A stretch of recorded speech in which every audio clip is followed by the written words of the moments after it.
proses penanaman bawang merah. Mulai dari mana ini Pak De? Untuk prosesnya ini seperti apa? Setelah pemilihan benih kita lakukan, benih yang bersertifikat, varietas unggul, varietas tahan hama dan penyakit gitu. Kemudian masa dormannya cukup, kemudian intinya benih sudah sesuai dengan kriteria untuk mendapatkan benih unggul. Kemudian lahan sudah kita siapkan, ukuran bedengannya. Kalau orang menggunakan sprinkle otomatis dengan jangkauan sprinklenya, lek kocor ya jangkauan kocore, lek ora lek bedengan ke kamban sing tengah ora kekocoran kan ya. Itu kemudian lahannya sudah steril dari hama dan penyakit, kemudian pH tanahnya normal, pasti berikutnya adalah proses penanaman. Tetapi ini satu hal yang harus saya sampaikan. Seringkali juga ketika pada masa-masa musim tanam, petani juga kesulitan untuk mendapatkan benih yang berkualitas. Kasarannya ngomong rebutan gitu. Nah, untuk bagaimana panjenengan bisa menjamin benih jenengan berkualitas dari sisi varietas pasti sudah tahu jenisnya apa gitu dah. Tapi untuk menjamin apakah benih saya ini steril atau enggak sih gitu. Jangan-jangan nanti setelah ditanam kemudian benihnya nggawa penyakit. Ya, kan kadang-kadang seperti itu. Nah, menurut saya jenengan setelah tahu bahwa dormannya cukup, benihnya berkualitas, kemudian arep ditandur biasa disunat ngono kae ya jerone memang wis ijo tenan gitu. Seyogyanya untuk bisa meyakinkan jenengan gitu, meyakinkan jenengan sehari 2 hari sebelum jenengan tanam itu jenengan semprot menggunakan bioorganik dan ZPT. ZPT-nya untuk mempercepat pertumbuhannya, memperkuat daya germinasinya, bioorganiknya untuk meyakinkan mensterilkan benihnya. Kemudian lahannya juga jenengan semprot menggunakan bioorganik dan ZPT-nya. Apa tujuannya? Salah satunya adalah membantu proses sterilisasi lahan dari hama dan penyakit, membongkar residu-residu pestisida dan chemical produk yang lain yang dikhawatirkan nanti mengganggu proses pertumbuhan. Salah satunya adalah sisa-sisa herbisida yang tertinggal di lahan. Dengan jenengan memberikan bioorganik dan ZPT akan meminimalisasi kegagalan karena proses pertumbuhan yang gagal. Tuh, penggunaannya seperti biasa Mas Febri, 1 sampai 2 mili per liter air atau 2 sampai 3 tutup per tangki lek disemprot nih. Nah itu. Nah, setelah itu kemudian saat akan ditanam, tadi kan 2-3 hari sebelumnya disemproti, baik lahan maupun benihnya. Saat akan ditanam, syukur-syukur kalau jenengan membuat larutan ZPT dan bioorganik yang sama, kemudian brambangnya saurunge dipanjake, dicelup-celupke bonggol. Itulah Pak Sakare lah Mas, dicelupne, ditandur, celupne, diponjo, dicelupne, ditandur gitu loh. Nah, setelah itu, setelah selesai segera kunci juga menggunakan kocoran bioorganik dan ZPT.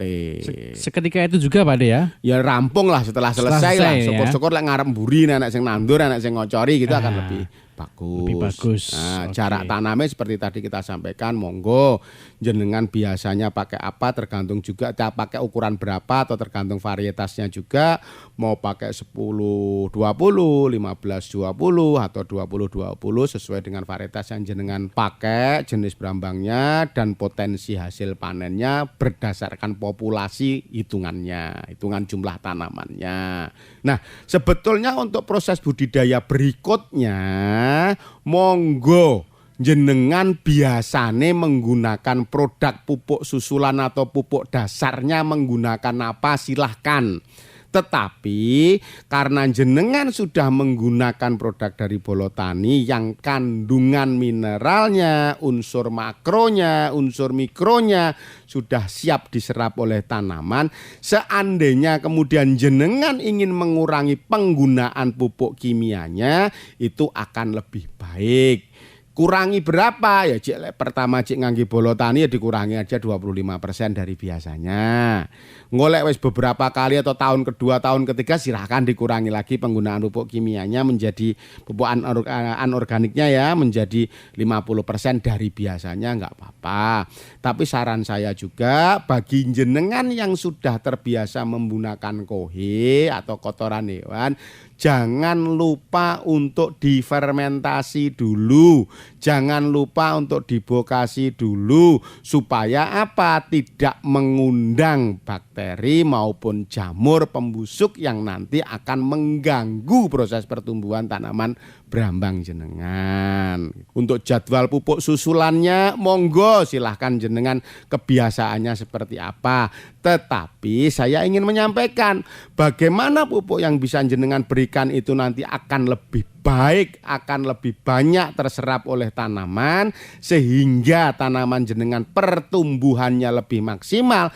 Lek jenengan kocorne pupuk kimia atau anorganik yang jenengan larutkan, tambahkan juga sebelum usia brambang 30 hari menggunakan bioorganik dan ZPT. Takarannya sama, yaitu 1-2 mili per liter air atau 2-3 tutup per tangki. Lek jenengan pakai semprotan, lek jenengan kocornya jenengan itu lek drime sampai 100 liter kalau 1-200 mili lah, setengah botol gitu. Ben 100 liter banyu setengah botol ZPT, setengah botol bioorganik, gitu ya. Dilarutkan bersama pupuknya kemudian jenengan kocorkan. Nah, nanti ketika tanaman brambang jenengan sudah di atas 30 hari, baru kocorannya tadi diganti yang semula sebelum umur 30 hari antara ZPT dan bioorganik. Setelah usia 30 hari diganti menggunakan NPK dan bioorganik dengan takaran yang sama. Gitu ya. Nah, itu yang ingin kita sampaikan. Loh, nggak apa-apa pupuk organik kok dicampurkan dengan pupuk kimia atau pupuk organik dengan anorganik. Insya Allah produk kita memang berbeda dari yang lainnya. Yang tidak boleh hanya dicampur dengan herbisida atau obat suket. Campur obat apa mawon boleh, bahkan insya Allah akan memperbaiki efektivitas dari aplikasinya. Oke, karena gini Pak De, ketika kita bicara tanaman bawang merah ini kan pasti setiap petani punya trik. Iya, ya, punya. Dan petani itu unik Mas, rahasianya betul-betul rahasia. Orang kandakne koncone, tak campuri apa, wis padha nggonamu. Wow, ngono. Iya, jadi tenang, ini untuk Anda kadang tani ataupun sedulur tani. Bagi Anda yang memiliki kebiasaan punya pupuk dasar sendiri gitu ya Pak Ade, ataupun juga punya rahasia-rahasia sendiri, silakan ini dicampur. Tapi satu hal Mas ingin saya sampaikan bahwa bawang merah ini satu tanaman yang mohon maaf jenengan harus bijak betul menggunakan unsur nitrogen. Nah, itu. N-nya harus bijak betul, jangan terlalu over.